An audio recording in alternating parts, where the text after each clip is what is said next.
पिछली सरकार के मुख्यमंत्री के द्वारा, उप मुख्यमंत्री के द्वारा और मंत्रियों के द्वारा की गई थी, वो हर एक सच एक एक करके सदन में भी लाया जाएगा और दिल्ली की जनता के सामने भी लाया जाएगा। ये रिपोर्ट को अगर एक लाइन में हम बोलें, एक लाइन में इस रिपोर्ट को अगर बोलें तो एक लाइन में समराइज कर दे तो झाड़ू वाला ही दारू वाला है।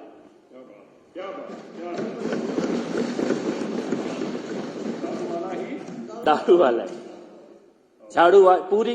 बड़े बुजुर्गों ने कहा है कि शराब अच्छे अच्छों को बर्बाद कर देती, अच्छे अच्छों को डुबो देती है। शराब एक ऐसी चीज है जिसमें जो डूबा वो बचा नहीं। और मैं ये कहना चाहता हूं कि इन चुनावों ने ये साबित कर दिया है कि आपदा की सरकार, उसके वो सभी मंत्री जो शराब घोटाले में शामिल थे, उसके वो सभी पूरा का पूरा जो गैंग था, इस ठेकों को खुलवाने वाला, कमीशन को खाने वाला, वो पूरा का पूरा गैंग आज अपने आप को बेरोजगार नेता बताता हुआ घूम रहा है। शिखा राय जी हमारे बीच में जीत के आई हैं, उन्होंने महिलाओं की पीड़ा का बहुत अच्छे से सदन में रखा। लेकिन इतनी ही चलती है झूठ की दुकान, इतना ही चलता है भ्रष्टाचार का खेल। इसकी एक्सपायरी डेट बहुत पहले निकल चुकी थी, जनता केवल चुनावों की प्रतीक्षा कर रही थी। ये जो सीएजी की रिपोर्ट है अध्यक्ष महोदय, इस सीएजी की रिपोर्ट को केवल रिपोर्ट के तौर पर पढ़ने के साथ साथ मैं सदन के माध्यम से दिल्ली की जनता से यह कहना चाहता हूं कि दो डॉक्यूमेंट हैं। एक है सीएजी की रिपोर्ट और दूसरा डॉक्यूमेंट है सीबीआई की और ईडी की चार्जशीट। ये जब दोनों डॉक्यूमेंट को हम एक साथ रखते हैं तब ये पूरी तस्वीर सामने आती है कि क्या खेल रचा गया था। सतीश उपाध्याय जी ने, शिखा राय जी ने सीएजी की रिपोर्ट के तथ्यों को बहुत विस्तार से रखा है और ये रिपोर्ट बताती है कि 2000 करोड़ का नुकसान हुआ है रेवेन्यू का। ये केवल रेवेन्यू का नुकसान है, ये पूरे घोटाले की कीमत नहीं है। 2000 करोड़ तो केवल रेवेन्यू का नुकसान हुआ है कि सरकार के खाते में आना चाहिए था लेकिन आया नहीं। लेकिन अगर घोटाले के आंकड़ों को देखा जाए, गोवा के चुनाव में, पंजाब के चुनाव में जो पैसा भेजा गया, जिसकी चर्चा ईडी की चार्जशीट कर रही है, सीबीआई की चार्जशीट कर रही है, उसको देखा जाए, जिस प्रकार से 3 नाम सामने आए थे, दिनेश अरोड़ा का, अमित अरोड़ा का और विजय नायर का, वो तीनों नाम और मुख्यमंत्री और उप मुख्यमंत्री के साथ उनके तालमेल के साथ जो फाइनेंशियल डील जिनकी चर्चा ईडी की और सीबीआई की चार्जशीट करती है, उनको अगर ध्यान में रखते हुए उस परिप्रेक्ष्य में जब हम सीएजी की रिपोर्ट देखते हैं तो हम ये मानने को बाध्य होते हैं कि रेवेन्यू का नुकसान तो 2000 करोड़ का हुआ है, लेकिन ये जो घोटाला है, ये जो पैसा खाया गया है और जिसकी प्लानिंग की गई थी, बाद में दबाव में, भारतीय जनता पार्टी के आंदोलन के दबाव में, एलजी साहब के नोटिस के दबाव में, चीफ सेक्रेटरी के लेटर के दबाव में वापस तो ले ली गई, लेकिन प्लानिंग इनकी ये थी कम से कम 10,000 करोड़ रुपए का दिल्ली की जनता का पैसा खाने की इन लोगों की तैयारी थी। और उसी पैसे के माध्यम से पंजाब में और गोवा में इन लोगों ने अपनी राजनीतिक गतिविधियों को आगे बढ़ाने की कोशिश भी की थी।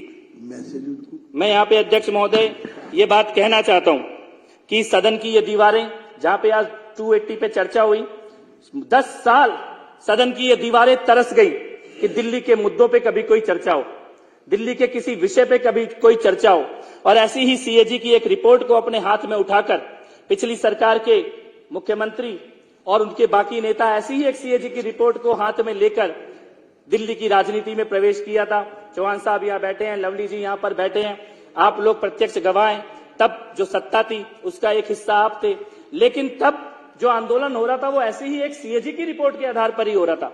इसी प्रकार की रिपोर्ट के पन्ने दिल्ली की जनता के बीच में लहराए जाते थे और ये कहा जाता था कि इसमें घोटाला हुआ है, इसके बदले हमें सरकार में लेके आओ। लेकिन समय का चक्र पूरी तरह से घूम चुका है और आज सीएजी की रिपोर्ट सामने है, पहली रिपोर्ट जो इस सदन के पटल पे आई है, और मुझे विश्वास है कि ऐसी बाकी रिपोर्ट भी सदन के पटल पर आएंगी। और वो ये बताती हैं कि जो लोग भ्रष्टाचार से लड़ने के नाम पे आए थे, उन्होंने शायद इस देश की आजादी के बाद से इस देश के इतिहास में सबसे ज्यादा भ्रष्टाचारी और अहंकारी सरकार अगर कोई इस देश की सत्ता में, दिल्ली की सत्ता में आई है तो वो पिछली सरकार थी, जिसके अहंकार को जनता ने अपने वोट के माध्यम से वापस भेज दिया। सीएजी की रिपोर्ट में बताया ही गया है कि 2000 करोड़ का नुकसान है। नॉन कन्फर्मिंग एरियाज जो सीएजी की रिपोर्ट में लिखा है, मैं सदस्यों को जानकारी है पर मैं ध्यान में लाना चाहता हूं कि ये नॉन कन्फर्मिंग एरियाज क्या है। ये बहुत जरूरी है सुनने के लिए, क्योंकि जब ये इस सदन के अंदर प्रोटेस्ट करते हैं भगत सिंह जी के नाम पर, बाबा साहब अंबेडकर जी के नाम पर, तब दिल्ली की और देश की जनता को पता होना चाहिए नॉन कन्फर्मिंग एरियाज में शराब की दुकानें खोली गई। इसका मतलब है गुरुद्वारे के सामने ठेका खोला गया। चाणक्यपुरी में गुरुद्वारे के सामने ठेका खोला अरविंद केजरीवाल ने, मनीष सिसोदिया ने। मंदिरों के सामने ठेका खोला, स्कूलों के सामने ठेका खोला, कॉलेजों के सामने ठेका खोला। इसको बोलते हैं नॉन कन्फर्मिंग एरियाज, जहां पे संविधान बाबा साहब का इजाजत नहीं देता था, जहां पे कानून इजाजत नहीं देता था, एक्साइज की पॉलिसी इजाजत नहीं देती थी शराब के ठेके खोलने की। उन जगहों पर शराब के ठेके खोलने का पाप अगर किसी ने किया तो पिछली आपदा सरकार ने वो पाप किया है। सदन में ऑन रिकॉर्ड ये बात आनी चाहिए। और उसके कारण 941 करोड़ रुपए का नुकसान रेवेन्यू का दिल्ली की जनता को हुआ। अपने ही लोगों को लाइसेंस देना जिनकी एलिजिबिलिटी नहीं है, बैंक के खाते में 1 लाख रुपया पड़ा है और 100 करोड़ रुपए के टेंडर दिए जा रहे हैं जिन लोगों को, और बाद में उनकी फीस तक वापस लौटाने की नौबत आ गई। फीस वेवर कर दी गई कोरोना के नाम पर।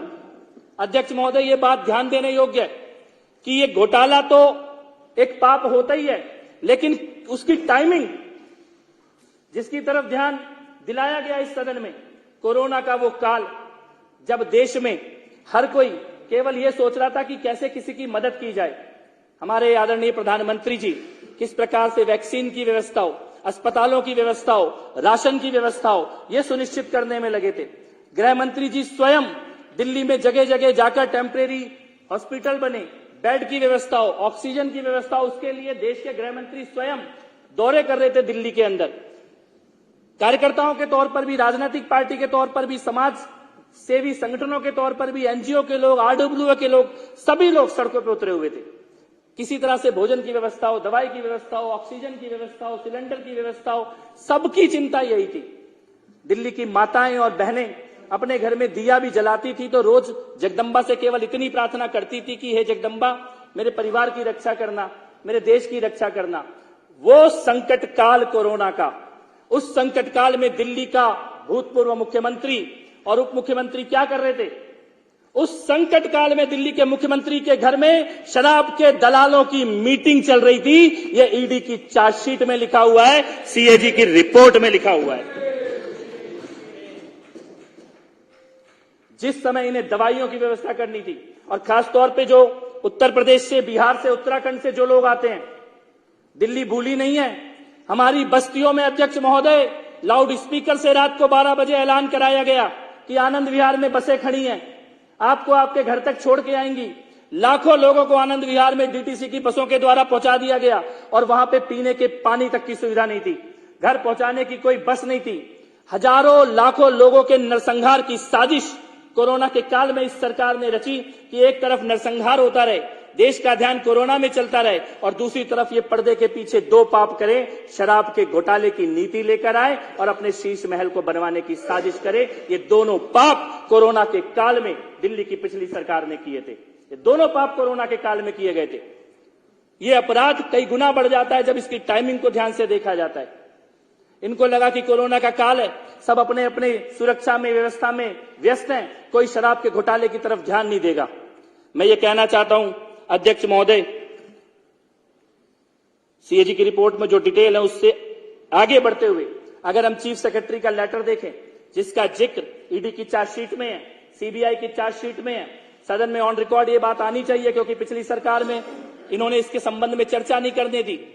चीफ सेक्रेटरी के लेटर में लिखा है मनीष सिसोदिया ने संविधान का उल्लंघन करते हुए, कानून का उल्लंघन करते हुए ऐसे फैसले लिए 580 करोड़ रुपए का सीधा सीधा नुकसान केवल दारू के मंत्री मनीष सिसोदिया के गलत फैसलों के कारण लिया। यह ईडी की चार्जशीट में लिखा हुआ है। उस वक्त इनको लग रहा था कि कैबिनेट के अप्रूवल की जरूरत नहीं है, इनको लग रहा था एलजी के अप्रूवल की जरूरत नहीं है। एक घटनाक्रम की तरफ मैं सदन का ध्यान दिलाना चाहता हूं अध्यक्ष महोदय, जिस बारे में चर्चा सतीश उपाध्याय जी ने भी की कि जो कमीशन था उसको 5% से बढ़ाकर 12% किया गया।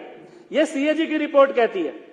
लेकिन अगर इसको हम ईडी की चार्जशीट के साथ मिलाकर देखें तो असली खेल समझ में आता है। 5% कमीशन कैबिनेट ने पास किया। 5% कमीशन कैबिनेट ने पास किया। कैबिनेट की अगली मीटिंग 23 मार्च 24 मार्च को होनी थी। 14 मार्च से लेकर 17 मार्च तक यही हमारी विधानसभा से थोड़ी दूर पे ओबेरॉय होटल है। इस ओबेरॉय होटल में साउथ लॉबी के शराब के दलालों को बुलाया गया, उनको रुकवाया गया। ईडी ने उसकी सीसीटीवी फुटेज भी निकाली है। ओबेरॉय होटल की प्रिंटर मशीन का डेटा निकाला है, फोटोकॉपी मशीन का डेटा निकाला है। फोरेंसिक जांच करने के बाद कैबिनेट 5% का नोट पास कर रही है। मनीष सिसोदिया के घर से जो कंप्यूटर जब्त किया गया उसमें लिखा है कि कैबिनेट नोट के 5% को सिसोदिया के अपने कंप्यूटर पे एडिट करके 12% कर दिया गया। कोई कैबिनेट का अप्रूवल नहीं था, कोई एलजी का अप्रूवल नहीं था। 5 को 12 करके 14 मार्च से 17 मार्च के बीच में ओबेरॉय होटल में शराब के दलालों की जो मीटिंग होती है, सीसीटीवी फुटेज में शराब के दलालों के हाथ में 36 पेज की दिल्ली की एक्साइज पॉलिसी की वो कॉपी थी जो कॉपी अभी तक कैबिनेट ने पास नहीं की थी। ये पाप इन लोगों ने यहां पे किया है। जो कैबिनेट से पास होनी बाकी थी नीति, शराब के दलालों के पास एक हफ्ते पहले वो कॉपी थी। सीसीटीवी फुटेज इसको वेरीफाई कर रहा है, हमारा फोटोकॉपी मशीन का फोरेंसिक डाटा इसको वेरीफाई कर रहा है, मनीष सिसोदिया का कंप्यूटर का डेटा इसको वेरीफाई कर रहा है कि सीधे सीधे इन्होंने शराब के दलालों के साथ। और जो व्हाट्सएप चैट सामने आई है, मुझे लगता है कि 15 किलो घी का मतलब सबको पता है सदन में। 15 किलो घी मनीष सिसोदिया व्हाट्सएप पे मंगा रहे हैं और 15 किलो घी के बदले 15 करोड़ रुपए कौन से अंगड़िया के माध्यम से गोवा में कहां पे डिलीवर किया गया। 3 अंगड़ियों को उसका ठेका दिया जा रहा है, वहां पे गोवा में उसके पैसे डिलीवर किए जा रहे हैं। विजय नायर किसके लिए कहा? कैलाश गहलोत जी अध्यक्ष महोदय यहां पे बैठे हैं, मैं थोड़ा सा समय और लूंगा बस आपका। कैलाश गहलोत जी पिछली सरकार में मंत्री थे। कैलाश गहलोत जी के लिए यहां पे बंगला आवंटित था, सरकारी बंगला, लेकिन उसमें गहलोत जी नहीं रहते थे, उसमें विजय नायर रहता था। उसमें विजय नायर रहता था, वही विजय नायर जो फेस टाइम पे कॉल करता है और समीर महेंद्रू फेस टाइम पे विजय नायर कॉल करता है और समीर महेंद्रू से सीधे अरविंद केजरीवाल बात करता है और उससे कहता है विन विन सिचुएशन होगी, विन विन सिचुएशन, जो बोले वो कर दो। शरद रेड्डी, उससे मिलने के लिए मुख्यमंत्री के घर के बगल में मीटिंग की जाती है। मुझे लगता है कि शराब के घोटाले के इन तथ्यों के ऊपर ईडी की चार्जशीट, सीबीआई की चार्जशीट और सीएजी की रिपोर्ट, इन तीनों को कंबाइंड करते हुए इसको इस सदन में देखा जाना चाहिए, पढ़ा जाना चाहिए। किस प्रकार से, चाहे वो बुच्ची बाबू का चैट हो, व्हाट्सएप चैट हो जो कविता रेड्डी का सीए है, चाहे वो विजय नायर की व्हाट्सएप चैट हो, समीर महेंद्रू की व्हाट्सएप चैट हो, चाहे वो सनी मारवाह के पिता का स्टिंग ऑपरेशन हो जिसमें वो बोल रहा है 5% से 12% करो और 6% हमें वापस दो ब्लैक में। ये मनीष सिसोदिया ने बोला 5% से 12% कर देंगे, 6% वापस लेंगे ब्लैक में। ये अरविंद केजरीवाल और मनीष सिसोदिया के अपने बोले हुए शब्द हैं। पैसों के लेन देन का डॉक्यूमेंट उपलब्ध है। और मैं ये कहना चाहता हूं इस सदन में अभी केवल जनता की अदालत में न्याय हुआ है, अभी कानून की अदालत में न्याय होना बाकी है। बेल पे छूटे हुए ये लोग ये याद रखें कि अभी ये केवल बेल पे बाहर हैं, फिर आएंगे केजरीवाल। तिहाड़ की दीवारों पे आज भी लिखा हुआ है, वापस वहां जाना इनको पड़ेगा। 170 मोबाइलों को तोड़ा गया अध्यक्ष महोदय, 18 मोबाइल खुद मनीष सिसोदिया ने तोड़े अपने। हमारे यहां तो थाने में कोई कैरेक्टर सर्टिफिकेट लेने जाता है तो एसएचओ बस उसका मोबाइल नंबर देखता है और कहता है अगर 10 साल पुराना नंबर चल रहा है इसका मतलब बंदे में कोई प्रॉब्लम नहीं है, रोज रोज नंबर वही बदलता है। ये तो सबसे पहले जिसका हर महीने नंबर बदल रहा है इसका मतलब वो कोई घोटाला कर रहा है। 18 मोबाइल तोड़े हैं मनीष सिसोदिया ने। 170 मोबाइल अरविंद केजरीवाल, मनीष सिसोदिया, विभव विजय नायर ने मिलकर तोड़े हैं। 2 करोड़ के मोबाइल तोड़ डाले 6 महीने के अंदर। क्या छुपा रहे थे, क्या डर था? और लगभग 45 मोबाइल की तो वो है, लोकेशन है एक ही जगह पर, मुख्यमंत्री के कॉन्फ्रेंस में, सीएम के घर के कॉन्फ्रेंस रूम में एक ही जगह पर एक ही टाइम पे तोड़े गए हैं। ये सारे दस्तावेज ये बताते हैं कि इस सदन की जो चिंता है कि भ्रष्टाचारियों को सजा मिले और जनता का पैसा वापस आए। मैं ये कहना चाहता हूं सदन को अपनी बात समाप्त करते हुए कि हमें ईडी का और सीबीआई के उन वीर अधिकारियों का भी धन्यवाद करना चाहिए। बड़े बड़े मगरमच्छों पे हाथ डालने से नहीं डरे वो लोग, बड़े बड़े मगरमच्छों पे हाथ डालने से नहीं डरे। इस देश की जनता ने कभी सपने में सोचते थे कि ऐसा भी होगा कि नेताओं के घर पे भी जाएगी ईडी और सीबीआई। उनके घरों से भी पैसा निकाला जाएगा। ये प्रधानमंत्री मोदी जी की सरकार में पहली बार हम देख रहे हैं कि कितना भी बड़ा मगरमच्छ बैठा हो, लेकिन ईडी और सीबीआई के अधिकारी डरते नहीं हैं और उनके भ्रष्टाचार का सच भी सामने लाते हैं। सदन के माध्यम से उनका भी आभार व्यक्त हो और पुनः बहुत बहुत बधाई मुख्यमंत्री महोदया का। सीएजी की रिपोर्ट को आपने सदन के पटल पर रखा और पुनः ये चेतावनी बाबा साहब और भीमराव अंबेडकर जी और भगत सिंह जी का अपमान करने वाले और उनके नाम पे शराब का धंधा, स्कूलों में करप्शन, हेल्थ का करप्शन, मोहल्ला क्लिनिक में लूट, ये भ्रष्टाचारियों को पुनः ये चेतावनी कि अभी केवल 22 बचे हो, अगर इसी रास्ते पे चलोगे तो 2 भी नहीं बचोगे।